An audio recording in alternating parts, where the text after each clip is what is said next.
is unmistakable. So, with that in mind, we began to develop our aesthetic based around our limitations and around the principle that we can engage our audience by inviting their imaginations to work in the same way ours did in the rehearsal room. The key to our kind of storytelling is to boil things down to their essence. Any image, any emotion, any theatrical idea can be pared down to a small bite-sized part that can give the impression of the whole. And there are a few tools that we found that are very useful in this process. One of them is music. Music can be incredibly visual. After all, you don't need to see a giant shark in order to conjure a picture of Jaws in your minds. You just need to hear two notes. Music can communicate emotions that might have taken a lengthy monologue to slog through otherwise. Music can synthesize complex ideas like the passing of time. Music can take you to a new place instantly. Without any visual indication whatsoever, we can recreate the turbulence of a storm at sea.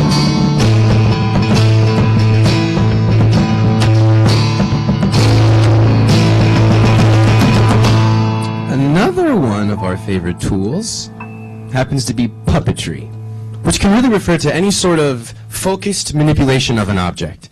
Puppetry opens up worlds of possibilities for the way that we can interpret space and scale. Now, shadow puppetry especially has allowed us to create huge panoramas on the stage that expand our playing space well beyond the walls of the theater.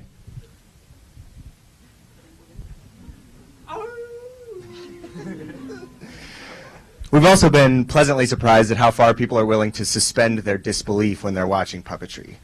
With the slightest suggestion of shape or character, an audience is able to fill in the characteristics they can't see. For instance, an empty bleach bottle and a mop head can become a dog.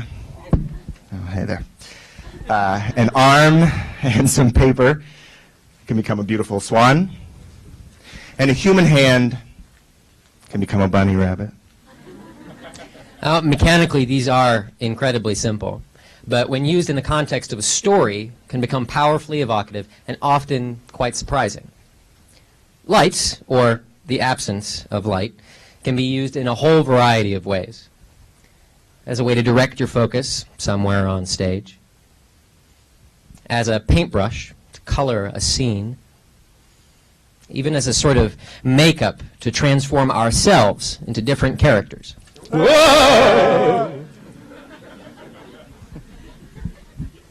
So when it all comes together, the music, the lighting, the puppetry, we're able to elevate the individually simple elements to new levels of complexity while maintaining enough just out of sight for the audience to play along.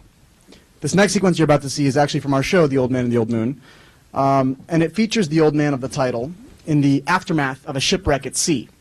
As he struggles to stay afloat, his mind begins to wander to the memories of his wife.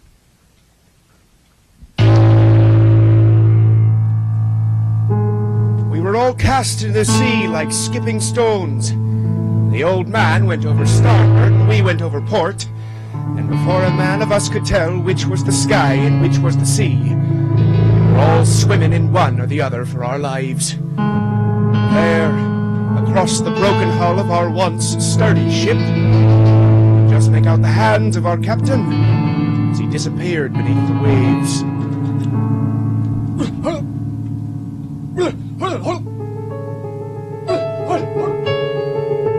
He sank down, down, down, and down, far beyond the reach of the moon's light, beyond the reach of the sun's light even, had it been day.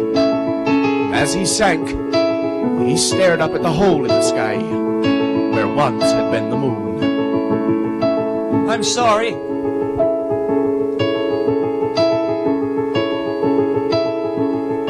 Isn't it just like the sea to come between you and me? Water you'd be as I watched with anxiety.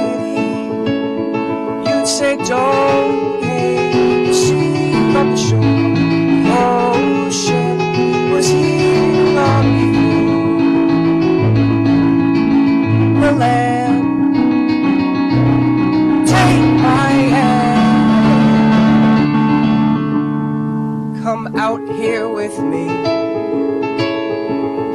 promise I'd never leave, and you float out to sea.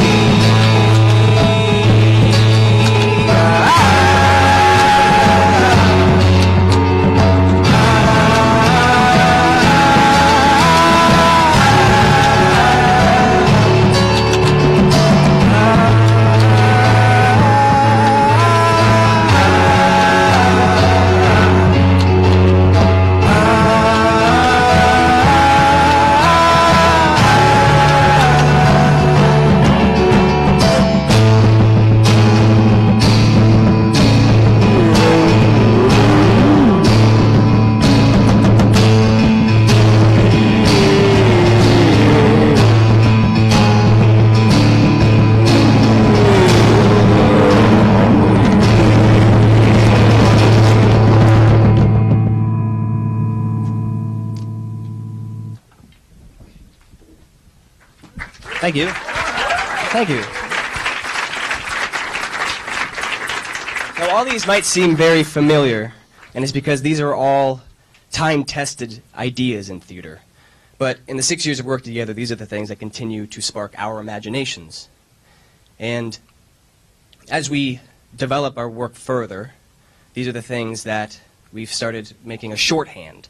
So we employ these devices, and we can figure out problems in the rehearsal room quickly. And any group that's together long enough can develop their own vocabulary. And we have found that to be the greatest virtue of working as an ensemble. But our ensemble is changing every night. Every time we open the doors to a new audience, we're really meeting a new group of collaborators for the first time. And the show can change immeasurably depending on what the audience takes or gives to each performance. It's easy to forget the creative role that an audience can play when it engages with a performance. Every time we put on a show, we're trying to remind audiences of that role and to inspire them with the same creative spark that has given our lives so much happiness. So in conclusion, what is that? Whoa, hey! Oh no, it's cool. It's gone now. Thank you. Thanks. Thanks a lot.